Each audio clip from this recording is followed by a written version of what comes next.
Schwarzkopf's generals gathered round him, swapping salutes and hail-fellow handshakes. Gus Paganus, the animated Greek logistician. The firebrand Tom Rame, commander of the 1st Infantry Division. Soft-spoken Fred Franks, 3-star commander of 7 Corps, whose rolling gait bespoke the leg lost in Cambodia 2 decades before. All had been junior officers in Southeast Asia, forever seared by the war and the hard peace that followed. They had stayed the course after Vietnam, vowing to restore honor and competence to the American profession of arms, and, most important, to renew the bond between the Republic and its soldiery. This, Safwan, March 3, 1991, was their vindication. For Norman Schwarzkopf and his lieutenants, this war had lasted not 6 weeks, but 20 years. Schwarzkopf ambled around the armistice tent, nodding his approval. Ducking through the flaps, he eyed the wooden table on which a young major stood, fiddling with the fluorescent lights overhead. "I'm not here to give them anything," he boomed, gesturing toward the chairs where the Iraqis soon would sit. "I'm here to tell them exactly what they have to do." Re-emerging into the wan sunlight, he tromped about the bivouac, happy warrior, stern proconsul.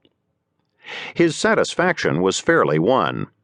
The last time a Western army had invaded Iraq, the British marched up the Tigris in 1914 and died by the thousands from heat stroke and sickness and Turkish bullets.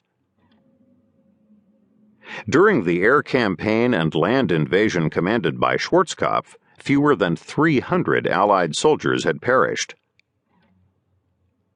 Among lopsided routes, the victory ranked with Omdurman, where the British and Egyptians in 1898 slew or wounded 20,000 dervishes on the banks of the Nile, or Jena, where Napoleon in 1806 won 2 simultaneous battles, pursued his foes to the shores of the Baltic, and captured 140,000 prisoners.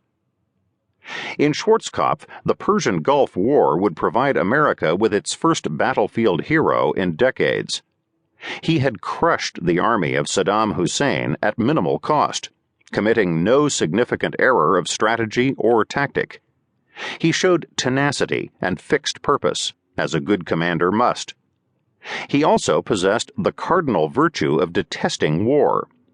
Flying north this morning from Kuwait City, he had seethed at the sight of the shattered city below, darkened by the smoke from hundreds of sabotaged oil wells. For the first time, Schwarzkopf had personally witnessed the havoc wreaked by his forces. The endless miles of blackened tanks and trucks, the demolished revetments, the cruciform smudges that had once been Iraqi airplanes. Later, he would liken the trip to a flight into hell. But war was a hell he knew intimately. During a 35-year Army career, including 2 tours in Vietnam, he had been wounded twice. Retaining a junior officer's feel for the battlefield consequences of his decisions in the Gulf campaign, he had adroitly banked the roaring flux of forces aroused by war to prevent killing from becoming witless slaughter.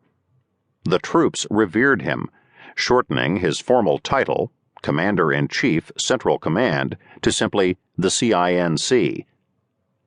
Feared by his enemy, lionized by his nation, Schwarzkopf stood, in the admiring assessment of the British commander, Sir Peter de la Billière, as the man of the match.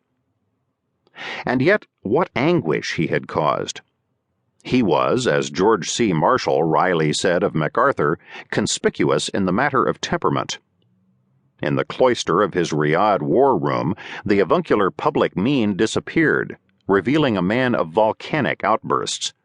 "That is a stupid idea. You're trying to get my soldiers killed," he would bellow at some cringing subordinate.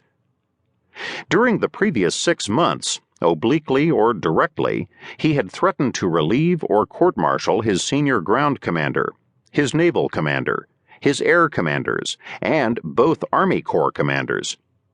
Secretary of Defense Richard B. Cheney had worried sufficiently about Schwarzkopf's temper and his yen for imperial trappings to consider the possibility of